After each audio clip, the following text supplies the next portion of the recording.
एक टीनेजर को स्केटबोर्डर बनना था, पर एक लड़की से मिलता है और वो प्रेग्नेंट हो जाती है। क्या अब वो अपनी जिम्मेदारी से भागेगा या फिर सारे प्रॉब्लम्स का सामना करेगा? क्या उन दोनों का प्यार टिक पाएगा? ये हम आज की हमारी मूवी स्लैम, ये 2017 की एक रोमांटिक हॉलीवुड मूवी में देखने वाले हैं। अगर आपको वीडियो अच्छा लगता है तो प्लीज लाइक और कमेंट जरूर कर दीजिएगा। बिना किसी देरी के एक्सप्लेनेशन स्टार्ट करते हैं। मूवी स्टार्ट होती है और हम हमारे मेन कैरेक्टर सैम को स्केटबोर्डिंग करता हुआ देख सकते हैं। वो एक लड़की को देखता है जो उसे बहुत ही अच्छी लगती है, पर किसी से वो टकरा गया और वहीं पर नीचे गिर जाता है। आज रात उसकी मदर को एक पार्टी में जाना था, जहाँ पर आने से सैम मना कर रहा था। मदर को वहाँ पर ड्रॉप करने के लिए सैम की जरूरत थी। वो कहता है कि कल अगर तुम मुझे बाइक लेकर जाने दोगे तो मैं तुम्हें यहाँ पर छोड़ सकता हूँ। मदर चाहती थी कि सैम अंदर आकर उस पार्टी को एंजॉय करे, पर सैम इसके लिए मना कर रहा था। मदर अंदर आने के लिए उसे 5 यूरोस देने वाली थी, इस वजह से सैम मान जाता है। अंदर आकर उसने आसपास देखा तो पार्टी में एक लड़की उसे पसंद आती है। हमारी और एक मेन कैरेक्टर है और इसका नाम है एलिस। वो जाकर एलिस के पास बैठ जाता है और स्माइल कर रहा था।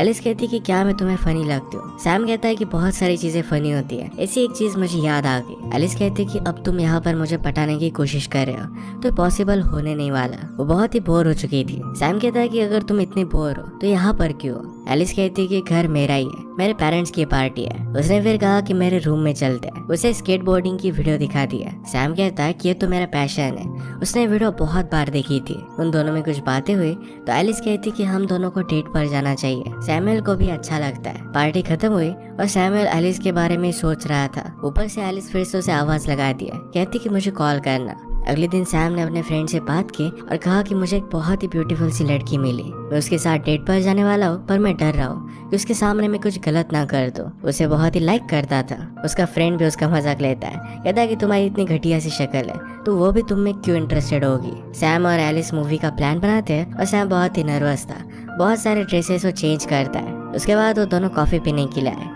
एलिस कहती कि मेरा पढ़ाई में मन नहीं करता। उसने बहुत सारी अलग अलग चीजें ट्राई की, पर कुछ भी उसे अच्छा नहीं लगता। उसके पेरेंट्स हर एक चीज के लिए उसे सपोर्ट करते हैं। सैम कहता है कि कभी कभी एक चीज को पकड़ कर रखना ये बाद में बहुत ही काम में आता है, जैसे स्केटबोर्डिंग। सिर्फ एक ट्रिक करने के लिए सालों लग जाते हैं, पर जब भी आदमी फेल होता है फिर भी लोग उसे सपोर्ट करते हैं कि एक दिन वो कर दिखाएगा। और जब वो कर दिखाता है तो सब लोग उसके लिए चीयर करते हैं। अपना गेम उसे बहुत ही अच्छा लगता था, जिसमें हार जीत ज्यादा मैटर नहीं करती। उन्हें मूवी पर जाना था, पर एलिस कहती है कि मेरे घर पर हम चल सकते हैं। घर पर कोई भी नहीं था तो दोनों इंटीमेट होने लग गए। सैम को इसका कोई भी एक्सपीरियंस नहीं था, इस वजह से वो बहुत ही नर्वस है। एलिस उससे पूछती कि क्या तुमने प्रोटेक्शन लाया है? सैम कहता है कि मुझे लगा था कि हम दोनों मूवी देखने के लिए जा रहे हैं। वो अपने पेरेंट्स के रूम से लेकर आती है। सैम अभी डर रहा था कि शायद एलिस के पेरेंट्स घर पर आ जाएंगे। एलिस इस बात पर गुस्सा होके कहती है कि अगर तुम मुझ में इंटरेस्टेड नहीं हो तो यहाँ से चले जाओ। सैम सचमुच में जाने लग जाता है। एलिस कहती है कि तुम खुद को समझते क्या हो? मैं इतना ज्यादा स्मार्ट नहीं हूँ तो क्या मेरे साथ तुम नहीं रह सकते? सैम कहता है कि ऐसा कुछ भी नहीं है, मैं सिर्फ जरा नर्वस हूँ। तुमने जब मुझे डेट के लिए बुलाया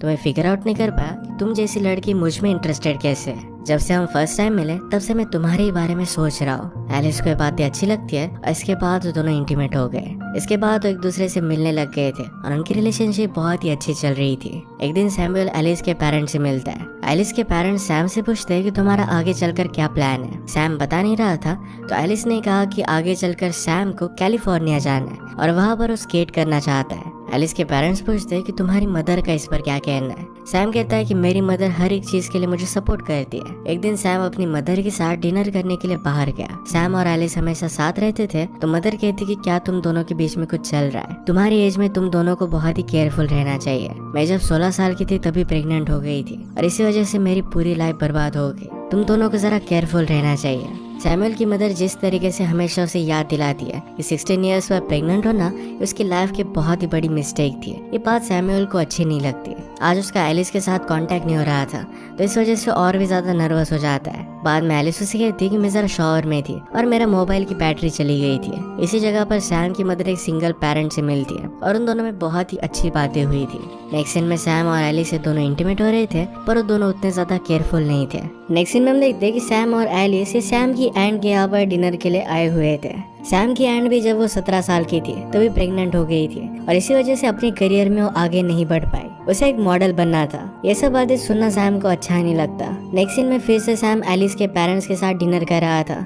उसके फ्यूचर के प्लान्स के बारे में उसे फिर से पूछा जाता है। इस तरीके से अगर वो एलिस को डेट करेगा तो उसके फ्यूचर को उसे सही तरीके से फिगर आउट करना पड़ेगा, फिर वो अपने पैशन को शायद फॉलो नहीं कर पाएगा। इस बात से उसे घुटन महसूस होने लग गई। उसे बाकी चीजों में फंसना नहीं था, सिर्फ उसे स्केटिंग करनी थी। वो एलिस को इग्नोर करने लग जाता है और जाकर स्केटिंग करता है। पैरेलल में हम देखते हैं कि सैम की मदर एक आदमी को डेट करने लग गई थी। ये वही आदमी था जो डिनर पर उस रात उनसे मिला था। एलिस बार बार सैम को मैसेज करती है पर वो कोई भी रिप्लाई नहीं देता। रात में वो डायरेक्टली उसके घर पर आके सैम अपनी मदर से कहता है कि उसे कुछ भी बता दो पर उसे ये मत कहना कि मैं घर पर हूँ। मदर एलिस से कहती कि सुबह से घर पर नहीं आया, वो भी उसके लिए वरीड है। मदर आकर सैम को कहती है कि अगर अब तुम एलिस के साथ नहीं रहना चाहते तो उसे सब कुछ सच सच बता दो। इस तरीके से उसे ट्रीट करना सही नहीं है। एलिस ने सैम को मैसेज किया और कहा कि मुझे पता नहीं है कि तुम मुझसे क्यों नहीं मिलना चाहते, पर अगर तुम नहीं चाहते तो मैं तुमसे कांटेक्ट नहीं करूंगी। इसके बाद डायरेक्टली एक मंथ गुजर चुका था। आज सैम का बर्थडे था।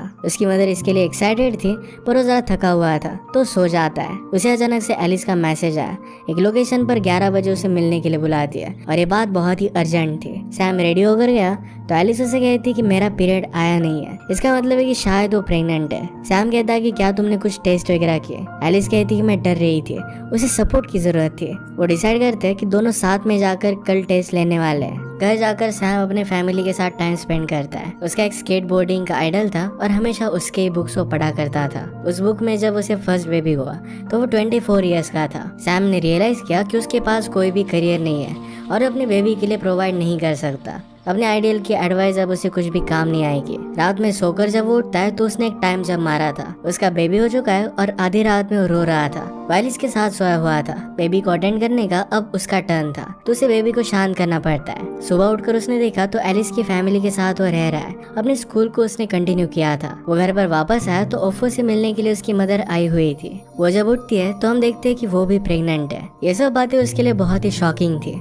अचानक से उसकी नींद खुलती है तो ये सब एक सपना था। अब आज उसे एलिस के साथ टेस्ट करवाने के लिए जाना था। वो डर जाता है और अकेले वहाँ से एक ट्रिप लेने के लिए भाग जाता है। एलिस ने उसे बहुत बार कॉल करने की कोशिश की पर तंग आकर अपना मोबाइल वो सी में फेंक देता है। वो रात में एक पार्क के पास आया जहाँ पर एक लड़की को अंदर जाने में ट्रबल हो रहा था तो उन्हें वो हेल्प करता है। उन लड़कियों ने कहा कि तुम हमारे साथ चल सकते हो। एक्चुअली वहाँ पर एक पार्टी हो रही थी। पार्टी में एक लड़की से मिलता है। उससे उसने कुछ बातें की पर वो लड़की अगले दिन कहीं और जाने वाली थी तो उनमें कुछ भी आगे नहीं बढ़ने वाला। सब लोग डांस करते पर बाद में वहाँ पर पुलिस आ गए और उन्होंने सैम को अरेस्ट कर लिया। मदर सैम पर बहुत ही ज्यादा गुस्सा थी।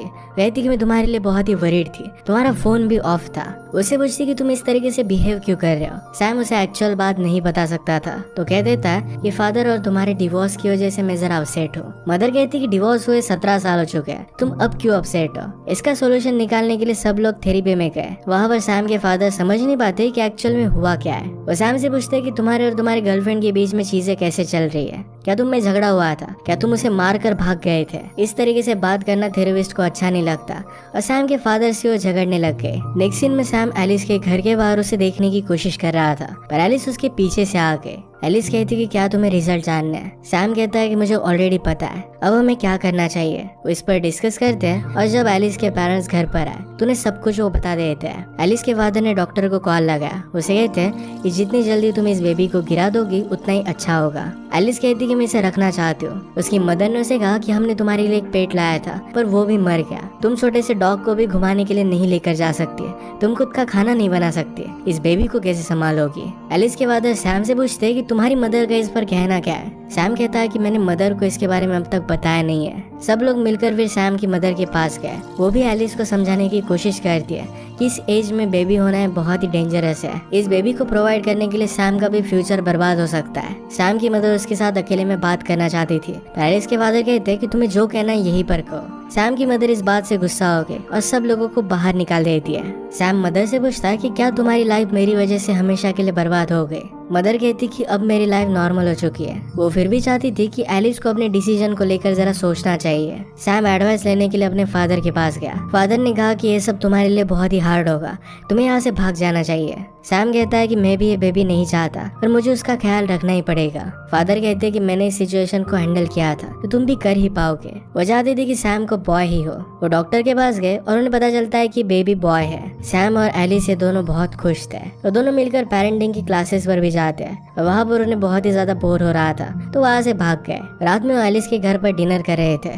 एलिस के फादर ने पूछा कि जब बेबी हो जाएगा तो सैम कहाँ पर रहने वाला है। एलिस कहती कि हम सब लोग साथ में ही रहेंगे। इस बात को लेकर अपने पेरेंट्स के साथ उसका झगड़ा होने लग गया। सैम की मदर उसके साथ अकेले में बात करती है और कहती कि तुम्हें घर पर ही रहना चाहिए, जब तुम्हारा मन हो तब तुम एलिस के पास आ सकते हो। सैम कहता है कि जो एलिस को ठीक लगे वही होना चाहिए, क्योंकि उस पर मैं पूरी बेबी की जिम्मेदारी नहीं डाल सकता। उसकी मदर ये बात समझ सकती थी। एक रात जब वो फिर से सोने के लिए गया तो फिर से टाइम जब मारता है। इस बार जब वो सुबह उठा तो अपने घर पर था। उसने एक बेबी गर्ल को देखा, पर ये उसकी सिस्टर थी। आजकल वो यूनिवर्सिटी में पढ़ रहा था। उसे एलिस का कॉल आता है और वो कहती कि ओफो को आज वैक्सीनेशन के लिए लेकर जाना है। एलिस के पास वापस आने के बाद उसे किस करने की कोशिश करता है, पर उसे किस नहीं करने देती, क्योंकि उन दोनों में अब वैसी रिलेशनशिप नहीं थी। उसका बेटा अब जरा बड़ा हो चुका था। उसे देखकर वो बहुत ही सरप्राइज था। ओफो को वैक्सीनेशन लेने के लिए लेकर गया, पर उसे ओफो का रियल नेम पता नहीं था। उसके सरनेम को लेकर भी वो कंफ्यूज हो जाता है। तो हॉस्पिटल की लेडी कहती है